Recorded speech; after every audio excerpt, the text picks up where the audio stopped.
Ding, ding, ding, ding, ding. We are live. Ladies and gentlemen, good evening and welcome to another, whoops, source already exists. Welcome to another Film Geek Primer Live. I don't know what's going on at this moment as I'm trying to figure shit out, but fuck it, we're going to move on anyways. It is Tuesday night, 9 p.m., past 9 p.m. because I got the bullshitting on Film Geek Primer Live. I'm your host, John Santo. With us as always is Dub. Sir, how you doing?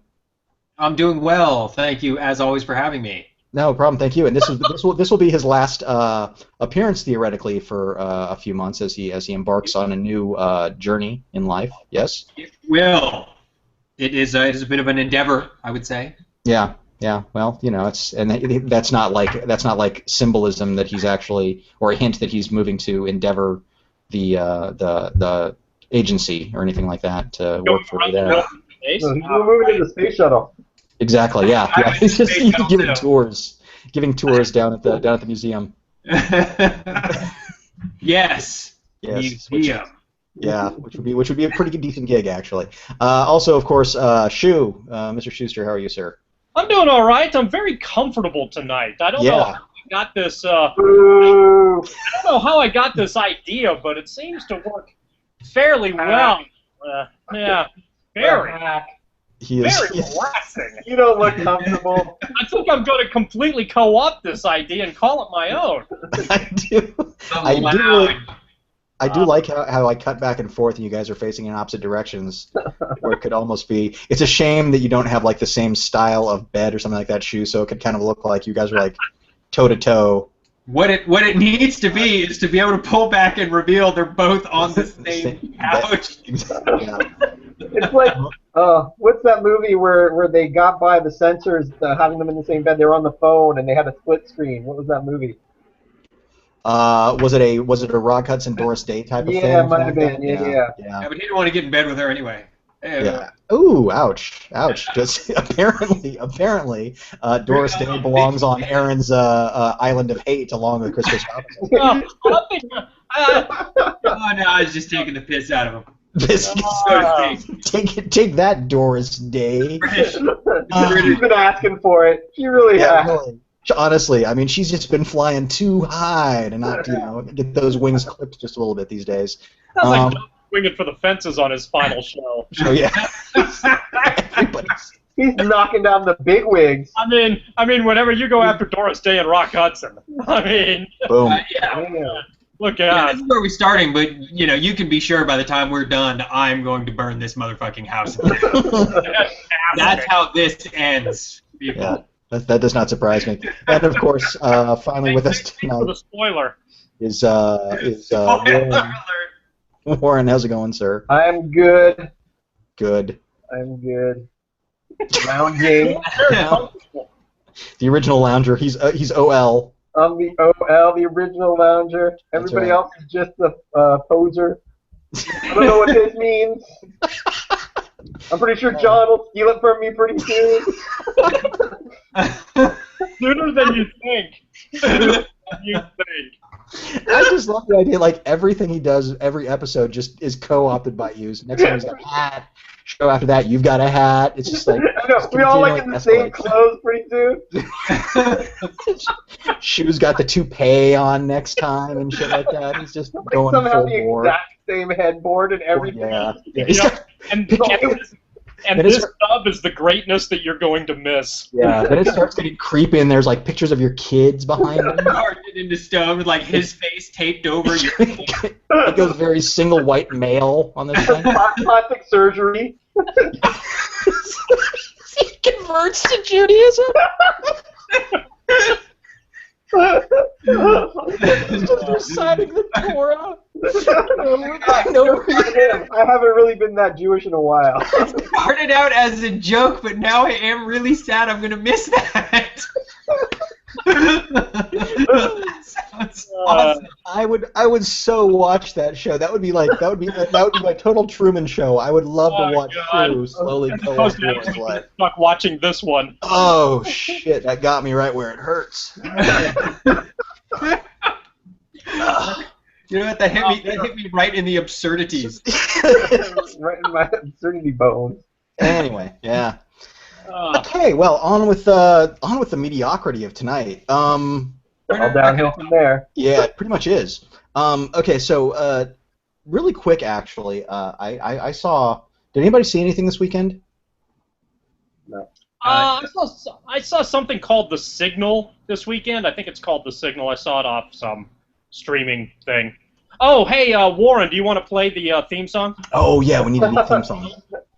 No, I don't. See, that'll be the one thing when we're faced off against the two of them, and we That's don't. how you'll be able to tell us apart. It'll be the. No, shoot him! Shoot him! Because somehow we'll end up in a position where Santo is pointing a gun and doesn't know what I'm going to kill. I'm going to kill one of you. I'll give you the kazoo, Warren, here. I have my own kazoo.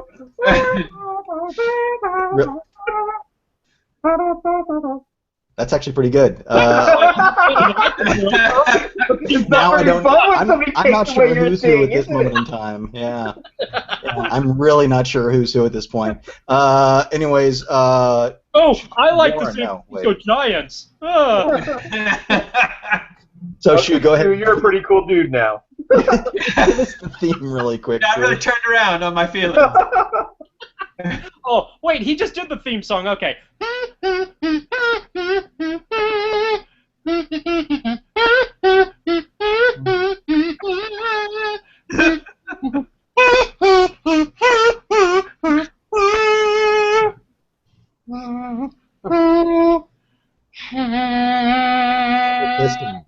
Double My fisting. favorite part about this week is that we had the cold open. Yeah. Before even the theme song ran. It was a cold-hearted open, man, is what it was. It was people taking over each other's lives, fucked up. Nah, you know what? I don't want to talk about that anymore. Okay, let's move on to other mediocre shit. So this week, I made the mistake of having us watch a French action film called Sleepless Night. It's Sleepless Night. Sleepless Night. Sleepless Night, because it takes place, well, theoretically, no, actually it does take place pretty much over a single night, minus the intro stuff. That was like the morning. It was just really quick about the end. It was really weird how they made it very clear that this was one night. Mm-hmm. I really loved that. I loved that part of it. And then it was, when it was dawn, you make it through the night, and you see the morning, the sun's like super high in the first shot. Like, it's the first time you see the sun all movie, and I'm like, you couldn't get that one continuity right? Like, you're driving in the car with the guy. It was just a surprising moment. They were driving all morning. That club was very far. It was a really long tunnel they had to get through. Anyways, I don't remember. I don't have any of the actors' names. I don't have the director's name. It's a 2010 film. The concept of the movie is a cop, a corrupt cop who works for a drug dealer in town. He and his partner have. Goodness. Oh wow! Hey, how you doing, I man? got a little surprise there. It's a sleepless night. It looks like. Here, ask him which one is his Warren. What? We should find out. Is this your Uncle Warren, or is this your Uncle Warren? Which one? I can't tell. Uncle Warren? Anyways, so we'll move on without him. It says he beds the youngin. I feel like I got scared Dub really badly. Yeah. Oh, you know. I've got children. Fuck. So basically, he steals some drugs from a bad guy to give to another bad guy. What happened? And somehow his son is kidnapped by the dealer until he gets. Because his mask got taken off, he was spotted. Right. Who he was. So the rest of the film then basically takes place inside a single nightclub from beginning of the evening until the next morning, or until dawn. The rest of it takes place inside a nightclub, kind of Die Hard in a nightclub in an odd way. Warren, let's start with you. Actually, give us your thoughts. How did you feel about this one? Is it better or worse than Love Story? It's better than Love Story. Okay, I actually enjoyed the movie. I get the sense that you didn't like it very much. No, to be honest, I'll tell you what. I really liked it the first time I saw it, and I think coming back the second time, it doesn't have. There's something about it that there are a lot of things that I like about it, but it didn't Yeah. have the rewatchability factor that I was hoping for. Right, but there's a lot of really good things about it. I liked the fight sequences in some of the cases. I liked sort of the back and forth. I enjoyed the acting from most of the actors in the scenes, in the sense of um, like dread and fear that the dad was going through, the cop was going through about his son and trying to figure out what to do. And sometimes I felt very tense watching him trying to figure things out. Kind of what didn't work was like the whole thing sort of hinges on this thread that he can't figure out, he can't get his kid out of there. They're literally pulling him back in. He's in a club full of people and he's a cop. You know, at some points he does have guns. I mean, there's probably lots of things to do. You know where your kid is. I think that yeah, but I enjoyed it. It wasn't like a perfect movie. I thought it was a good action movie. I didn't know what to expect really. Like I'd never heard anything about it, so I was coming into this completely, not knowing anything about it. Didn't know any of the actors, didn't know any of the directors, didn't know any of that stuff. See, I thought at some point he said he was working as part of a sting to capture that his partner Manu, because he knew he was rotten, and he knew he was working for somebody who was rotten. So I didn't know if he was necessarily a bad cop. He was just got caught up in this whole thing. No, he wasn't a bad cop. He was working undercover. Yeah, that's kind of what I picked up. But yeah, because a lot of his stuff didn't get wrapped up nicely. Right. Like it wasn't straightforward. Like book of which is the most French thing about it. Yeah, really. Yeah. It was very French in that it was ambiguous about what happens to him at the end, even about what happens to the bad guy. Like nobody is really, it's not a neat package. It's just sort of kind of open ended, but you can kind of assume what's going to happen. It's kind of leading you in certain directions, and but for the time that I was watching, I was into it for the most part, just going. I had my own ideas. Well, just fire a gun in the air and scare people out, or if you really are an undercover agent, call in your backup or call your chief or whatever, and you've got them locked in there with your kid, and they're, these guys are like not high-level gangsters, but they're not going to kill a kid right there, and blah, blah, I don't know. I had other ideas, but I enjoyed. So what we've learned is Warren would sacrifice his child just in case. Not sacrifice it, but I think there's better ways than getting the kitchen help to put flour in these little baggies and hope that it looks exactly the same, or at least good enough for them to walk out to the car for these professional drug dealers. Like there's a lot of kind of a lot of stuff hinged on suspension of disbelief, not only from the viewer but from people within the movie. Like why are they acting that way? Sure. Yep. Fair enough. Shu. Yeah, generally speaking, I'd agree with a lot. I thought, oddly enough, a lot of it fit together reasonably well, so I was okay with the thread, but I think I'm jaded as far as action movies are concerned because anymore, I think I'm looking for choreography and I'm looking for a good fight scene and something that separates it beyond other fare that's out there to make it stand out. And this felt fairly generic to me. It had a lot of the way the visuals were shot. It was one of those movies where you have kind of the close-up, almost green grass kind of, low-budget. It was like low-budget green grass fighting style. Everything moves pretty quickly. There's a lot of quick editing away. I tend to be a more free-flowing choreography fan and kind of appreciate when choreography's set up because I'm jaded and want every action film to look like John Woo. Right. And when it doesn't, I tend to be kind of more often than not sort of bummed like I got a little less than I had anticipated. And then if that's the case, it better be really good in other regards, or I'm more or less going to think it was okay generally, but kind of forget it along the way. And I don't know that it had any. I thought it was fine too, but I leave it thinking, yeah, it was okay. It was a perfectly good film. It was very solid. But there wasn't really much of anything that if you asked me about it 2 or 3 weeks from now that I'd tend to remember. Sure. And that's probably, if you're going to be average to better than average to pretty good, I hope that there's at least one scene in the film that I can grab onto and say, oh yeah, that was that movie that had such and such, and therefore that was okay. The example that I'll take in mind here is a sequence in Taken 2. And in that film, Liam Neeson basically is caught and basically has to go through this very rudimentary, almost old-style mariner's process to try to figure out where somebody is. And that scene, that was a scene that stuck in my head in what was otherwise a movie where it would be exactly what you'd expect to get out of it. I'm sorry. Did you say Mariner's scene? It's sort of like there was almost like a ship compassing thing that was being utilized to try to figure out where the other person was in this conversation to try to narrow it down so that he could figure it out in Did he bust out a sextant? In a GPS, yes. In a GPS world, you're using much more archaic technology because that's what you have available. The resources of laying that out, I thought, were very good in that specific film. That's the one thing I really remember about that movie. Right. And anymore, sometimes coming out of action films, an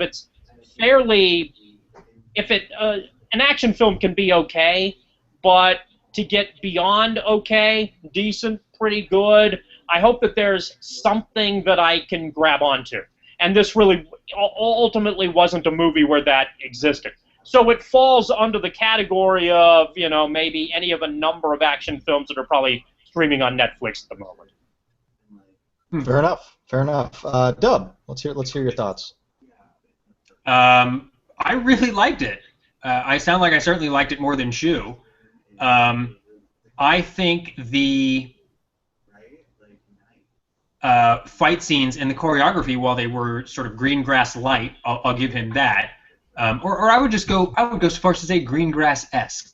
Right. Well, I would say the choreography is very raw. You know what I mean? It's not about because they aren't trained fighters, and that's one of the things that I actually like about the fight stuff, especially the kitchen fight, is that it's not about because we were comparing it with the Raid, which has a crazy kitchen fight in it.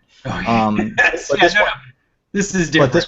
But this one is much more. I mean, it's guys who aren't skilled per se and get tired when they get their lumps. It's like there are moments where it's like they actually have to catch their breath before throwing the next pot at the other person or whatever the next deal is. So, sorry, continue. This was a movie that I would say certainly wasn't aiming as high as a movie like The Raid. Like The Raid was swinging for the fucking fences. Right. This movie was almost like a well-executed romantic comedy in the action genre. Like it had all the right pieces. I thought the action was good enough. The characters were just deep enough to make me care. I thought the acting was really good. It doesn't have the standout scene. It doesn't have the standout element, and it certainly doesn't have a oh wow I've never seen anything quite like this before feel to it. But it was a really solid action movie, I thought, and I don't know. I found it very entertaining. But I think maybe that, and perhaps that's just fine. Yeah. But it's kind of like in this genre, and it's interesting you picked the romantic comedy genre. I think that's an excellent one to choose. Yeah. If there's a lot of pretty good in those two specific genres. And it's kind of like saying, that this movie was the fool's gold of action films. That's not. No. I think it was better than that. I think it was better than the fool's gold of. I mean, this would be like The Proposal of action movies. All right. Interesting. This was a higher caliber. You believed in the. It's funny. I'm having a hard time talking about the movie, but I can make the analogy very clearly. You believed in the relationship between the two people in The Proposal. Like, you bought it by the end. It's like, all right, you've earned it. You've given them enough moments. You've put in the work. I buy it. That's how I felt about this movie. I was like, okay, you've earned it. I care about these characters. This fight scene is moving along nicely. I like the pacing. These characters are either fun and or entertaining or smoking hot. Wow, that French girl. In the elevator? The cop? No, not the elevator, the cop. Lizzie Rocherier. And it's what's really nice about it, too, is that they actually give her a character. And for a while you think she's just going to be a perfectly competent character. Yeah. Yeah. Yeah. That's easily 50% of why she was so hot. Okay, maybe I'm looking at different. Like, you guys keep saying action movie. I guess I never really thought of this as an action movie so much as more of a thriller. And maybe there's a difference between them. Maybe there's not a difference, but to me there kind of is. What would you call The Bourne Identity? The Bourne Identity is an action movie. Okay, because there's the action in it. There just seems like there's more action. I didn't feel like, to me, there was some action in it. There was fights here and there and gunfights. But to me, like, the sweating didn't come from the fights, except for the kitchen scene. I actually thought that was a good fight scene. It was more from, how's he going to get his son out? The attention, almost getting caught here, almost getting caught there. He's so close to this. Like, he's figuring stuff out. The bag's gone. I mean, to me, it felt more like a thriller. Or like a film noir. Movie. What? It had elements of film noir to it, too. Yeah, totally. I mean, all that stuff. The action was part of it, but it wasn't like a major part of it. It wasn't like Expendables action. You know what I mean? Right, it wasn't right. that kind of thing. Like, that's to me like an action movie, Commando action movie, where it's just blowing shit up left and right. Guns are firing all over the place. I mean, half the time these guns didn't have bullets in them. Yeah, people got shot here and there, but a lot, like, he pulls out the girl's gun and it's empty. It's like, okay, I mean, he's taking that element out of the movie. It was like, he had, like, that to me was in the movie was like, okay, this is about, like, using your head to figure out how to get out of this situation rather than blowing a hole. There were so many nice little touches that were, to me, I'm going to make up a word, elevatory for the film. For example, he hides the gun, he doesn't get it back. Yeah, exactly. That's a really nice little touch in there. The super hot female detective isn't just a super hot female detective. She's got skills. Yeah, and ends up being, in some way, the main protagonist. Yeah. The characters twist and you reveal things about them as the movie goes on, in such a way that keeps the narrative momentum of the movie going. Oh, it's cool that they're working together. Oh, it's cool that he's dirty. Oh, it's cool that he's clean. Like, you're having your expectations shifted around as it moves along. You know, all of these little things, which, and I agree with you, there was no like standout element of this other than her eyes, but there's all these little things together, I thought really made it more than the sum of it. Yeah, and I think, and of course, you know, I mean, one of the big themes, I mean, the film is a father-son relationship movie at the end of the day. That's its total thing, and the shifts in characters are very representative of exactly what happens with the father and son when you see the way they are together at the beginning of the film and how they understand each other by the end of the film, even though they only have about 7 minutes worth of screen time together in total, right? Not even, yeah. Now, I got to say, this is the second time I've seen it. I really liked it the first time. I thought it was a lot of fun. Its rewatchability for me, it took a little while to get going again, and it took and it's only an hour, 40-minute film, and I think it probably took the first hour before I was kind of involved in it again. Though there are very nice things along the way, and I think. When did you jump in? When did I jump in? Yeah, like when you said it took you a while to get into it. When did it sucker me back in? Boy, that's a great question. Somewhere around the actually, I guess it was the jacket exchange. Yeah. Which is a nice little bit. I mean, it's that and it's that, yeah, and it's got a lot of nice little touches. Like, I mean, the other touch that I really liked was the second time that he gets to his kid, he handcuffs him to himself, so he's not going to lose him again, which I thought was a great little touch. But one of the things, my favorite thing about this movie, and it's something that if people watch it, they can learn a lot from, is geography. This movie is great at setting up geography because the first half hour, while he's once he gets to the club for that first 30 minutes, he's running around a lot, from the restroom to the pool tables to the kitchen to all these different locations, and the director does a really superb job of orienting you to the geography of these locations within the club, and then introducing you to new locations like the restaurant that you didn't know about that pops up in the second half, right? But you've always seen those zebra doors there in other shots, and so all of a sudden it's like it's revelatory to some extent when all of a sudden you're like, oh shit, now it's like, had they introduced, if there was another door somewhere and it introduced a bowling alley, you wouldn't be shocked too much, because it's like he's done this really great job of saying, okay, ground level bathrooms, the back offices, second level you've got the pool tables, you've got the kitchen, you've got the restaurant. and you know how to get to the back, and then going back through the back alley from the back office, and then getting back into the club again. Right. Yeah, it does. He does a really nice job of making sure that you are never lost and you know where you're at all times. So when you see the cops at the bar and you know where he is, you understand their comparative locations. So they may or may not see each other, and how that entire thing plays out. That was a weak point. The cops at the bar. Yeah, the cops at the bar was definitely one of the. I'll let you finish your point, and then we can get back to that. Oh no, but yeah, and I had forgotten about the twist. I had forgotten that we do discover that our dirty cop is actually clean. Oh, we like him so much. We're so glad to see that happen. Yeah, I mean, it is. You're right. I can only imagine you're so on this guy's side, and you're so with him. Yeah.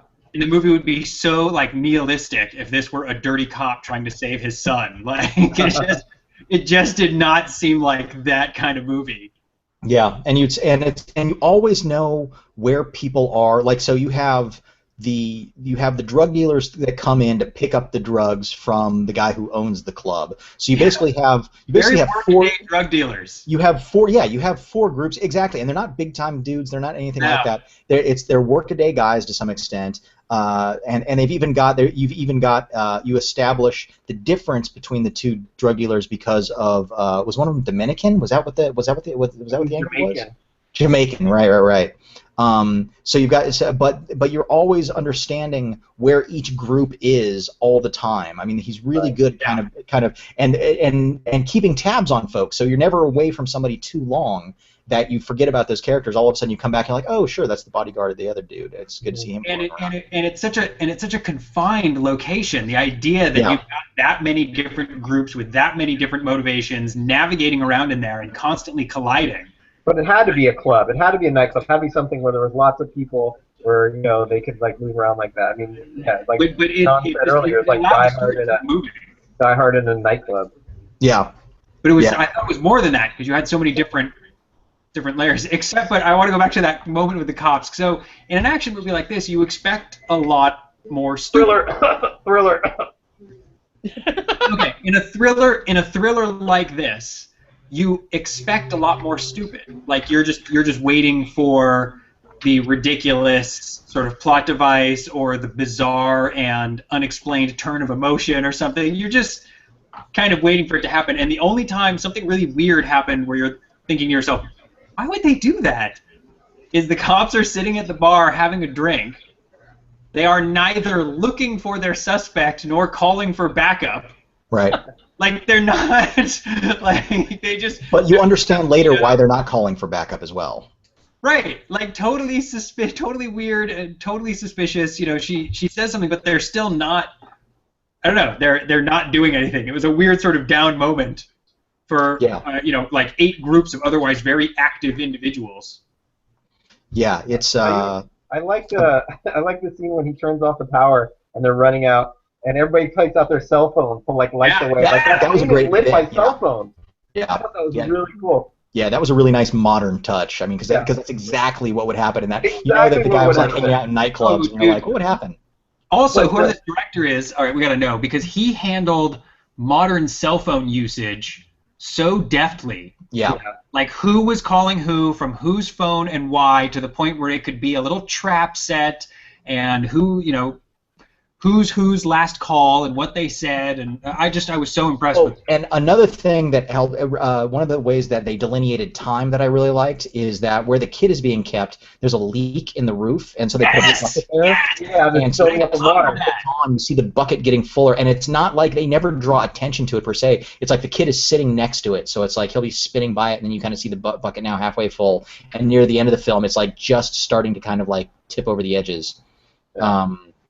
But yeah, like I said, it is full of and it's interesting because I mean the French have been making thrillers and stuff like that forever. I mean it really kind of kicked in post World War II when film noir was pushed into the theaters over there and stuff like that, and it really became and then the new wave came along, and so Truffaut came out with Shoot the Piano Player, and Jean-Pierre Melville was making Le Samurai and Le Cercle de Rouge and all those other films like that. So really, like these types of crime films are very much a staple of France, which is really cool because it also creates a very that European ambiguity, I guess, that Warren had pointed out earlier, that they allow things not to be wrapped up nicely. One of the things I got to tell you, my favorite scene though, and I wouldn't say it's a standout scene, but it's a really well executed scene when the phone goes off in the car. They've arrested the quote bad guy,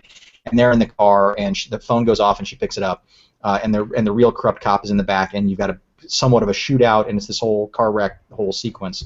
That's a really good looking sequence that takes place, and in such an even more confined space than the club. Yeah. Right. Yeah. But I love the outcome of that entire piece, especially when you think she's dead because she takes when she as soon as she gets shot, you're like, holy shit, what's going on here, right? Like, no. And then at the end, you kind of see her drop out of the back of the car. You don't know if she's going to live or die. But the look on the dealer's on the other cop's face is, well, I'm fucked. So so it's just this. There are really nice touches like that. I think the father figuring out where his son is. This is the little Deus Ex Machina that you kind of have to go with a little bit. Is he just happens to be at the bar at the right time when the bad guys call up saying, "Hey, do you have anything to eat and do you want milk?" Which ties back nicely to the beginning with the kid wanting real milk, not powdered milk at home. But it's a very logical thing that would make sense that would go, okay, boom, that's where the kid is. But also it's kind of just a happy coincidence that he happened to be there during that moment. Right. So it's not the most organic thing, but also at the same time, it's also not implausible. Yeah. Right, and that's where this that's a fine line that this movie rode really well. Well, yeah. I think where it was confined enough to make a lot of these run-ins organic, but still a little questionable enough. Yeah, well, I thought it did a pretty good job, and it kind of goes back to my whole thriller versus action movies, that a lot of the stuff that he set up to do, like hiding the gun, like that didn't pay off. She grabbed her gun, no bullets in it. Like, it almost went out of its way to get away from that action. And when the action happened, and the best laid plans, they don't always work, right? So, Right. In action movies when they set up all these things and Bruce Willis has the gun taped to his back and boom, he's got just enough bullets, and that works perfectly. Right. Like, this is almost the opposite where, okay, I'm hiding my gun here so that when I come back I can have my gun because I know they're going to search me. And then, oh shit, there's a whole bunch of people here and they're drunk and they're not letting me get near my gun. And, but he did come up with the crazy bags of flour idea. Yeah, but that didn't work either. I mean, that didn't get him quite out of the door yet anyway, you know what I mean? No, but it got him pretty far. No, it got him a lot farther than it probably deserved to, but it still got his kid pulled back in the crowd of people, which was, I was like, well, you could, if you wanted to hold on to your kid that way, you wouldn't have gone that far ahead of him. You would have holding him over your shoulder and running out the door. Also, I want to point out my favorite character in the film, who is not a main character, but is simply the illegal alien working in the kitchen. The guy in the kitchen. Oh yeah. It's great because when he spoke English. Yeah, well, what's awesome is that whenever you come back to the kitchen and he's there, he gets that look in his eyes like, oh shit, what's gonna happen to me now? And so it's like he never wants to, he's like he's this odd little perfect, not foil is the wrong word, but he's just a great little kind of odd side character, so that whenever you run into him again or whenever you see him again, he doesn't want to get involved in shit. He doesn't want to say anything. Same with the blonde Mario Batali chef. Yeah. I like that, but I thought it was hilarious that he is in the French movie where everybody's speaking French. The weird guy is speaking English. Like in our movies where like they'd run into a kitchen and see the one guy speaking Spanish, like, oh no, and he's like, like everybody's like, oh, silly guy in the kitchen. And, like in the French movie, they're like a stupid American guy in the kitchen. Like we were the butt of that joke, and like that was really funny to me. So, Shu, have we changed your mind yet? 180 degrees, at least 162 degrees. That is now possibly the best in a nightclub action thriller. Yes. Keep it narrow. Speaking illegal immigrant that I think I've ever seen. And because of you, I appreciate it a great deal more than I did at the top of the show. Wow. Thank you all very much. That's impressive, considering that Roadhouse was the one that held it before. So. Roadhouse. So shoot, for you, out of curiosity, what would have made, and again, I'm kind of on Shu's side on this one, and I think it's a movie that I don't want to say it doesn't hold up to repeat viewings, but at the same time, it's like it's a one and done kind of thing. I'm sure like nobody here will ever. I stumbled upon it accidentally, I think, just before I recommended it. I was like, oh, you know what, I remember liking that one, so let's check that one out. So it's not a movie, unlike a Die Hard, and that would be kind of something to look at, is why is Die Hard so rewatchable versus this not being it? Is it because, to some extent, Die Hard is an odd template for these types of movies, so you've always got the better thing to go back to in an odd way. Though again, there's a lot of little character stuff in this, I think, that allowed me to still enjoy it, but not feel that same way that I felt about it the first time. Like I was hoping that this would be a real hidden gem. That you'd be like, oh shit, how come enough people haven't heard about this or need to watch it? And watching it once, I think everybody would be fine with it. But I think it's not worth owning per se on Blu-ray or something like that, or you're never going to go back to it week after week. There may be those few people that do enjoy it, but in that regards, and it's a very decent little film. But I don't know. I was hoping maybe we'd have that little. I'm always looking for that thing that missed film that people need to watch more often. Let's talk about one that you and I have talked about before. Okay. And it coincides with the Brad Pitt film that's coming out in a couple of weeks. It's Sabotage, right? Sabotage, yeah. Yeah. Okay. Now there was something about Sabotage that stuck out, at least to us, because it was a nasty film from the first frame to the last frame. Yep. And it had an atmosphere. It had something that you could grab onto that separated it from the rest of it. Yes. Or from the rest of a lot of fare. And even if the dialogue was terrible, shitty, and cliche, and even if the actors were cookie cutter, and even if the action wasn't necessarily the best, the fact that it had something, and in this case, edge. It had edge, an atmosphere, and attitude. You could grip onto that, and it made it not what you were expecting. Right. And I think that, to some degree, when you're dealing with the genre, it's something as simple as that. There's absolutely nothing wrong with the film with Sleepless Night. Nothing really wrong with it. It's a perfectly fine film. It's a good movie. If you saw that director, you were producing with money, and this guy's name came across your desk for a project that you want to do, say, yeah, that guy can put together a good film. Right. But at the same time, it doesn't have there's nothing that delineates it from taking a chance on maybe a dozen other French thriller actioners that might be available on Netflix. Sure. And that's not a bad thing. It means that the 11 others are probably, pretty good and worth watching as well.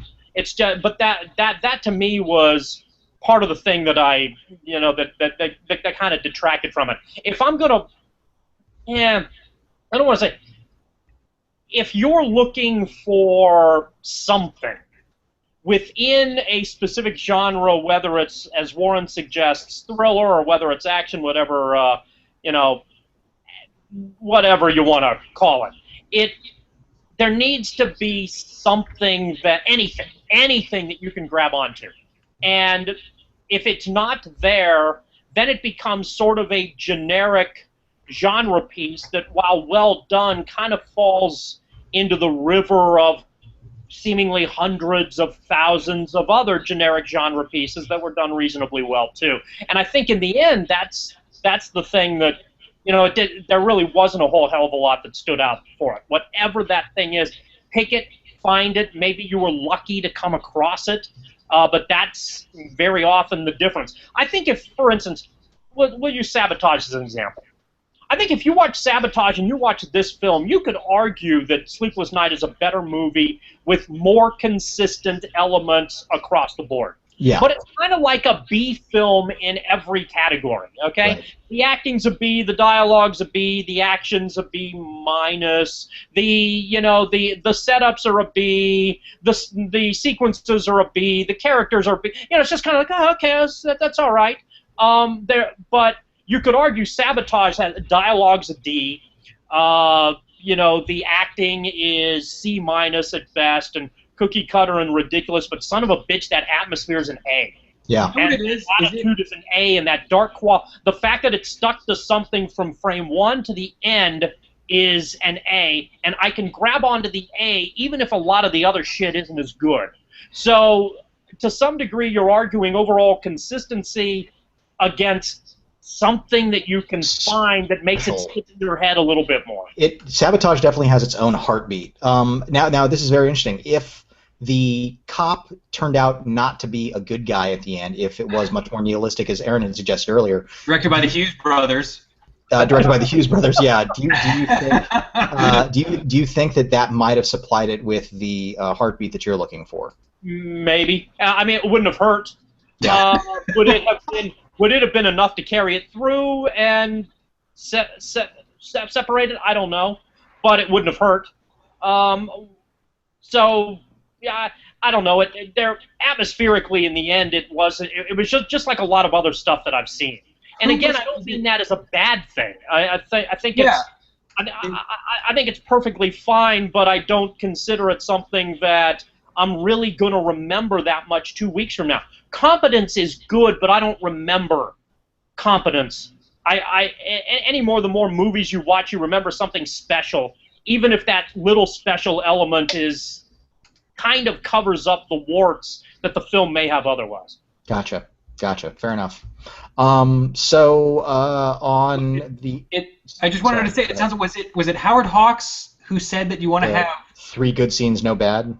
Yeah. Yeah. And if you take that out to scenes, and you just talk about more broader, more abstract elements of the filmmaking, that's what she was talking about. This movie has no bad scenes or elements, but it has no great scenes or elements, which to me still, that much consistent competence isn't as commonplace as I feel it's not as commonplace as she was saying. I agree, and I think also there's, like I said, with setting up the geography and stuff like that, I think there is a lot of invisible skill that takes place in this movie that you don't really ponder or think about when you're watching it.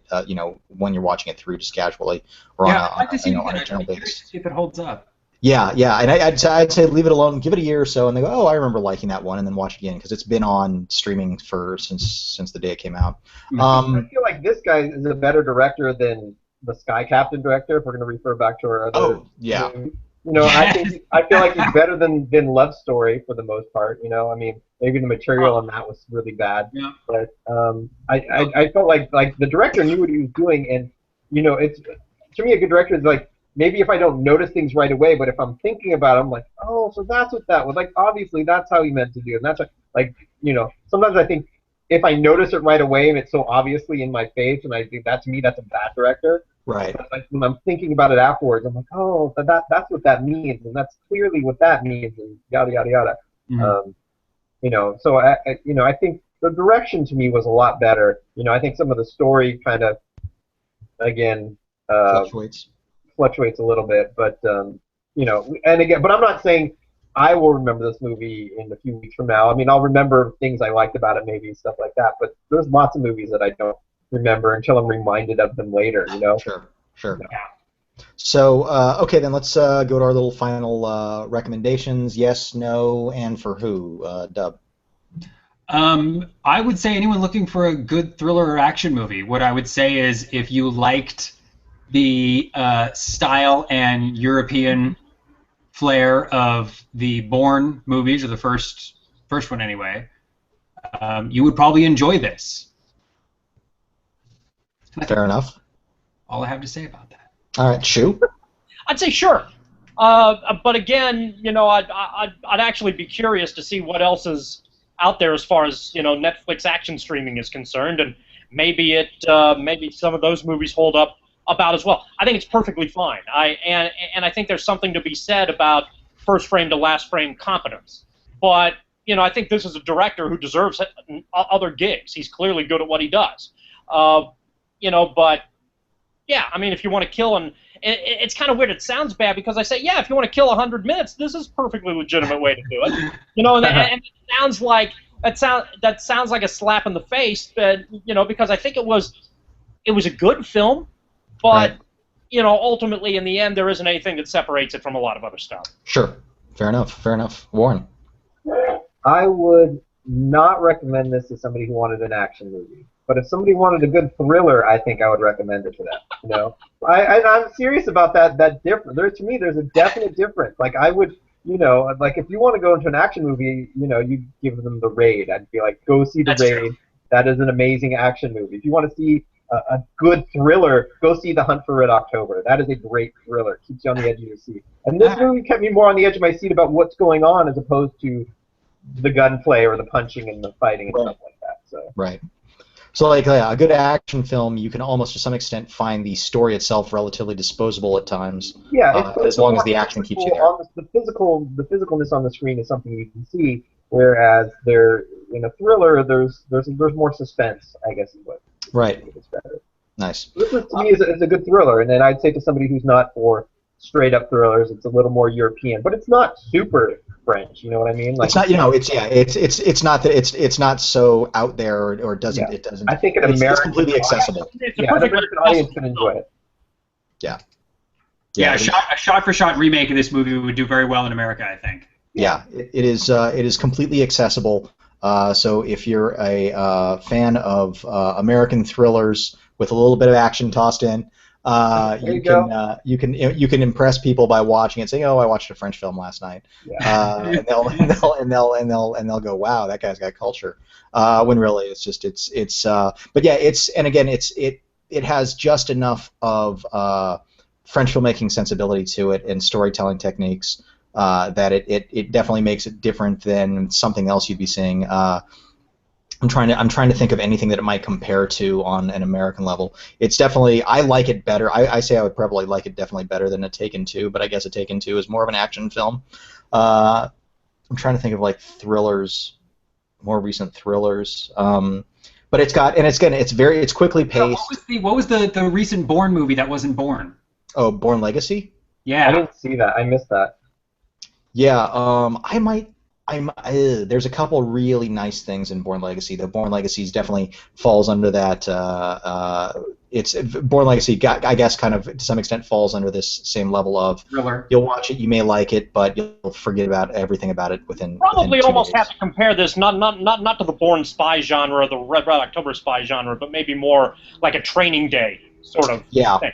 Those kind, because you're dealing with cop versus cop as opposed to the spy element that sets itself up for some of the action. Unless you want to compare it with a rom-com like Fool's Gold, but I think that's a much more but there may be a few top thrillers out there that maybe are better parallels if you're trying to come up with something that you'd prefer or not prefer versus the way that this thing. Do you think if you made a list of all the movies that had both a dirty cop and a duffel bag full of drugs in them, that they would all be of a similar type of movie? Maybe. Like are there any rom-coms with dirty cops and bags full of drugs? Oh gosh. Well, what was the Date Night? Didn't that have some wacky aspect to it there, where they were like supposed to be like they were confused with drug dealers? They were confused for drug dealers because they took over they lied and took their That's right. They took James reservation. Franco and Mila But I Kunis's believe reservation. it is debatable whether you could apply the name "com" to the genre Agreed. Yeah. that Date Night inhabits. Date Night, I like to say, was a movie that was made. Yeah, I'm trying to think of. Date Night's one of those movies that's not only bad, it's sad to watch because you like everyone you're seeing. Yeah. You're like, oh, I thought you knew better than to say things like that while the camera was rolling. Yeah, it's interesting. Tina Fey and Steve Carell are incredible talents that, for some reason, I guess they get involved in material that they think that they'll be able to improv and make it better, but it just doesn't fly. It's not their fault. It is Sean Levy's fault. I don't know. I mean, it's... Yeah, no, it totally is. They have some say in that. They could have easily found ways to help improve it. Anyways, okay, so that's basically the show this week. Even though Dub is not going to be with us, he's going to be able to choose next week's topic/film. Oh my god! Did you not? You didn't find anything, did you? No, I didn't. Okay. I'm gonna have to send out an email. You know, I have not finished Alan Quartermain. I'm sorry, I have not finished King Solomon's Mines. Oh, that's brilliant! Wow. It's been a month. And I also promised to burn down this motherfucking house. The house is still standing. And I said you were allowed to burn it down because you could really fuck us on this one. I have here one stone, and there are 2 birds out there. One is played by Richard Chamberlain, the other by Sharon Stone. All right. I'm gonna let you guys opt in on this. I will email one out if you want me to state one now. No, honestly, I'll tell you what. I say if you're gonna do it, I say do it. If you do Bring it. it. Do I pull the trigger? Yeah, let's do it. King Solomon's Mines next week. Okay, so Well, and here's my penance. I will watch your review show and see if I can cut together a little rebuttal on my own. Okay. To have up on Tuesday. Which means what? That means that if we don't like it, your rebuttal will have to be that you're gonna have to find the positive within it. Whatever you say, I will rebut. That is my promise to you. If one of you liked it, I will disagree. One of you disliked it, I will disagree. So you gotta cut 2 videos. No, I can do it. Wow. Okay. So. We're gonna just watch one King Solomon's Mine, or No. We're just gonna watch King Solomon's Mine. We're not gonna watch Alan Quartermain. We will watch one, and he Both said, of them. Bye, everyone. No. No. If I couldn't do my Invasion of the Body, if I decided against the Invasion of the Body Snatchers. No. There's no way anyone could sit through those 2 movies. Yeah. So. My short little video would just say this: I'm so sorry I didn't sit through any of that crap. What's the wait? So which one's the first one? Which one are we watching? King Solomon's Mines. King Solomon's Mines. Yeah. So. Now I'm a little curious about this because I'm currently reading a book about the Age of Exploration, and one of the things they were looking for was King Solomon's Mines, which is supposedly where King Solomon hid the entire wealth of the Israeli state at the time. So there's King Solomon's Mines. Got it. I know what the mines are now. Yeah. They're like a big fat treasure. Or I used to wonder, because I didn't remember the movie, if once you find a mine, isn't there still a lot of work to be done? Get the jewels and shit out of there. But you didn't finish the film, right? No, I did not. Okay. So are you going to finish it? Sure. All right. Okay. I look forward to hearing your discussion. Yeah. All right. So Shu. I will watch it. When I watch it, I will live tweet. So to prove to you all that I'm watching it. I'm sorry. Look at Shu's. What are you gonna live tweet to prove it? Help! I'm watching it all the time. Yeah. Okay. So King Solomon's Mine is next week. Is it Jim Lee Thompson? Is there J. Lee Thompson? I believe it's J. Lee Johnson. J. Lee. No. Why can't I think of his name? He directed. He's a longtime director who gave us J. Lee Thompson. I'm gonna say, who gave us Guns of Navarone, I believe, and a couple of the Planet of the Apes movies. A longtime Hollywood journeyman who gave us workman-like motion pictures throughout his entire history. Also gave us. Oh, he also directed the very first Cape Fear, and he gave us King Solomon's Mines, produced by the Cannon Group, makers of fine quality films for more than 20 years. Then they stopped. Yeah. Until they went under. Until they went under, yeah. Until for making movies like The Following. For making movies like Cobra. King Solomon's Mine. And at least it's not. What's the Sylvester Stallone arm wrestling movie? I just watched that on K. I caught the end of that on K. When I turn my hat around, it's like flipping a switch. I just caught the end of that movie. That movie was so ridiculous that somebody had. I got an idea for a movie. That movie is quite the thriller. Yeah. It is you can't stop watching it. It's like watching I can. like an arm wrestling match between two guys screaming at each other. The difference is an arm wrestling match is over very quickly. No, not in the movie. According to the movie, they're like 10 minutes long. Right, but even so, when an arm wrestling match starts and you go, oh crap, I forgot to pee, you're going to be fine. You're going to be just fine. Sometimes the prize is a big truck. Oh my God! You know, that's something. So he was arm wrestling for a truck and his son's love. I was going to say sometimes the prize is your son. Yeah. Which, by the way, and in talking about bringing it back around, father-son movies, probably over the top, not as good as Sleepless Night. I'm gonna gander, take a guess. Probably not. Close. They're both French films, I think. I think they're both French films. Right. Yes. It's over the top. Over the top is also very ambiguous in many ways. Like, why did that scene not make sense? But there you have it. Why would any human being say that sentence? Exactly. So, all right. So, Dub, give us your temporary farewell here. Where can people find you? They can find me forever and always at Film Geek Dub, where I may or may not be tweeting fun new pictures from my new job. Nice. All right. Shusif. Where is Film Geek Dub? That's where you can find me. Where is Film Geek Dub? That'll probably link to Shuniverse, but nobody really cares. That's right. And Warren? At Warren Graff. And you can find me at John Santo, and our one viewer. I'm not sure if it's Babs tonight or if Tremendo is watching. It's a tough call. Who knows? That's me. That's you. Oh, never mind. It's Aaron. It's Dub already preparing for next week, watching us to see what. I had it open to put the comment thing in. Gotcha. But now seems to me to be a very sad exercise. Yes. And that's it, folks. Okay, so next week we will be looking at the I want to say 1985, 1986, not classic. Not French. Every scene, the plot thinnens. Motion picture.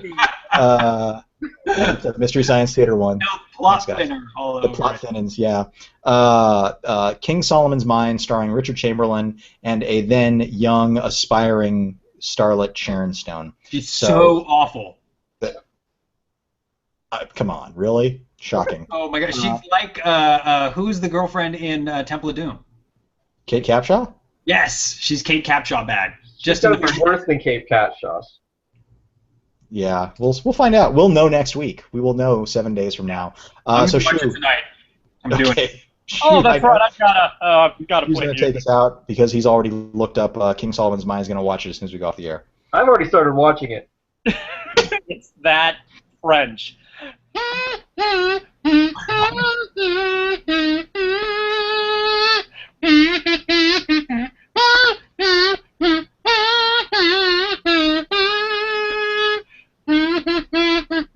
This one's for you, Film Geek Dub.